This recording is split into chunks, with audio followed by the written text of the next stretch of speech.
राधे राधे, जय श्री कृष्णा। कैसे हो आप सब? उम्मीद करती हूँ आप सब अच्छे होंगे। मैं भी ठीक हूँ। तो आज फिर एक कहानी की श्रृंखला में नई कहानी, जो बहुत ही प्यारी कहानी है, लेके आई हूँ। उम्मीद करती हूँ आपको बहुत पसंद आएगी। ये हमारे जीवन में कई बार हम क्या करते हैं कि न चाहते हुए भी क्रोध कर बैठते हैं।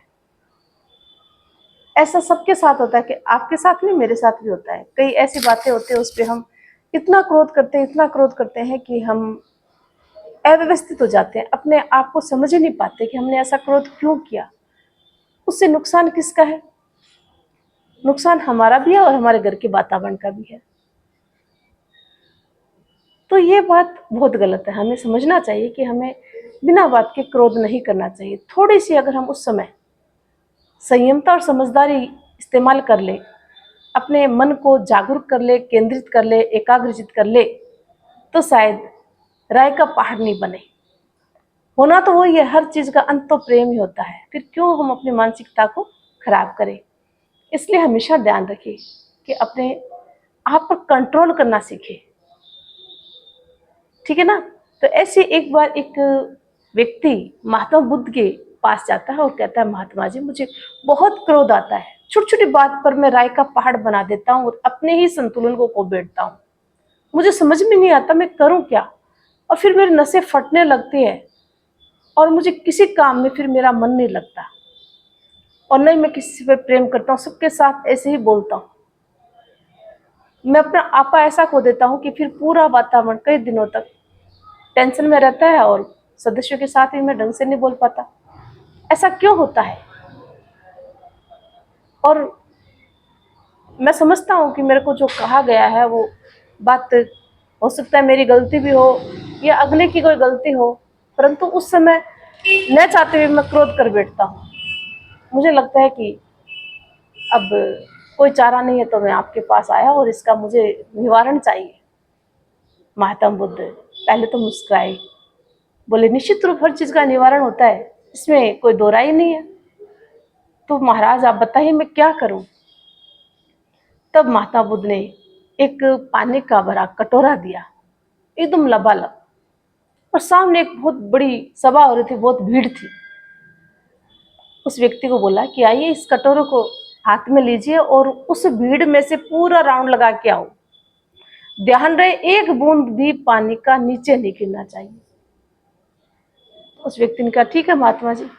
उसके समझ में आया, पता नहीं कौन सा जादू कर रहे हैं, मैं तो इतना तो कर ही सकता हूँ, अगर मैं क्रोध पर विजय प्राप्त कर लूँ तो।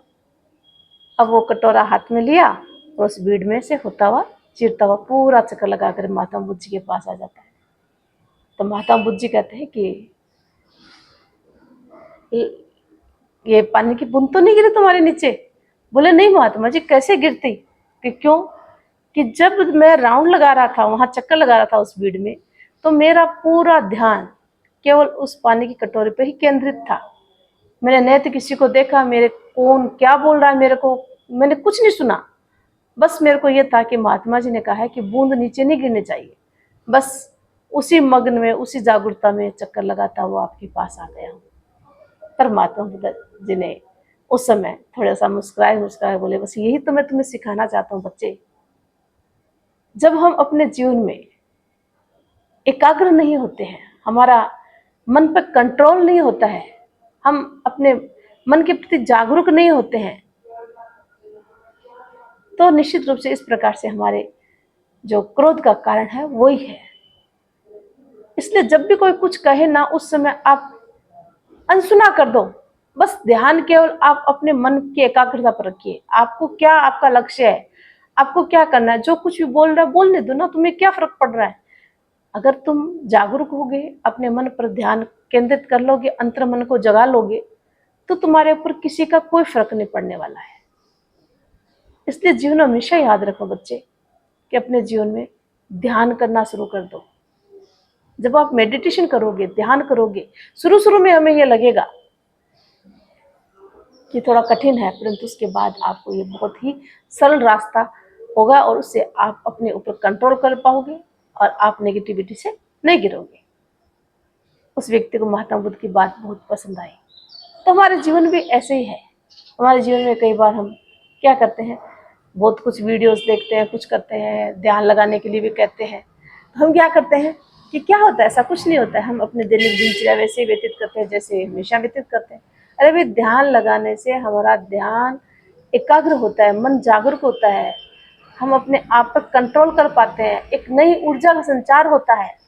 शुरुआत में हमें थोड़ा मुश्किल लगेगा, परंतु धीरे धीरे हम इस प्रकार के आदी हो जाएंगे। जिस दिन हम मेडिटेशन नहीं करेंगे या व्यायाम नहीं करेंगे, हमारा मन ही नहीं लगेगा किसी काम में, और तरोताज़ा पूरे दिन हमें ऊर्जा मिलेगी, ऊर्जावान बने रहेंगे। इसलिए हमेशा ध्यान रखें कि इन छोटी छोटी आदतों को हम अपने जीवन में उतारेंगे तो हमारे मन पर कंट्रोल होने लगेगा, हमारा मन एकाग्रचित्त होगा। और जब हम अंतर मन से जाग जाएंगे ना, तो हमारा कोई फर्क नहीं पड़ता है कौन क्या कहता है क्या नहीं कहता है। हमें जो अच्छा लगता है हमें अच्छा करना है, बस इतना ध्यान रखना है। हम जब पहले ही परेशानी में घिरे रहते हैं और किसी ने कुछ कह दिया तो और आगे की बात चाहते हैं, नुकसान किसका है? नुकसान हमारा ही है, किसी दूसरे का नुकसान कभी नहीं होता है। इस बात का हमेशा ध्यान रखना। कहने वाला तो एक बार बस आपको उकसाने की कोशिश करेगा कि हमें उसको कहना है, सुनाना है, ताकि वो थोड़ा सा बेचैन हो जाए, अपने जीवन में थोड़ी टेंशन लेने शुरू कर दे। तो आपको हमेशा ध्यान रखना है कि इस टेंशन दूर करने के लिए आपको एकाग्रचित्ता पर विशेष ध्यान देना है। तो छोटी सी स्टोरी है, और इस छोटी सी कहानी से हमें एक बहुत बड़ी शिक्षा मिलती है कि हमें कोई फर्क नहीं पड़ता है जीवन में लोग क्या कह रहे हैं, हमें क्या नहीं कह रहे हैं। हमें अपने मन पर काबू पाना चाहिए, मन को एकाग्र करना चाहिए, अपना ध्यान जो है, जागरूकता जो हमारे अंदर आनी चाहिए, ध्यान लगाना चाहिए, मेडिटेशन करना चाहिए, ध्यान मतलब मेडिटेशन करना चाहिए, छोटे छोटे योगाभ्यास करना चाहिए, जिससे कि हम ऊर्जावान बने और हमारे अंतर मन की जो शक्ति है ना, वो जागृत हो। जब हमारे अंतर मन की शक्ति जागरूक होगी तो हमें बाहरी वातावरण में क्या हो रहा है क्या नहीं, उससे कोई फर्क ना पड़ेगा। हम पॉजिटिव थिंकिंग ही लेंगे, नेगेटिविटी से काफ़ी दूर रहेंगे। तो उम्मीद करती हूँ छोटी सी कहानी है आपको पसंद आई होगी। मिलते हैं फिर नई कहानी के साथ और नई ऊर्जा के साथ। और अगर चैनल पे नए हो तो चैनल को सब्सक्राइब करना और लाइक और शेयर करना ना भूलना। तब तक जय भारत, जय हिंद।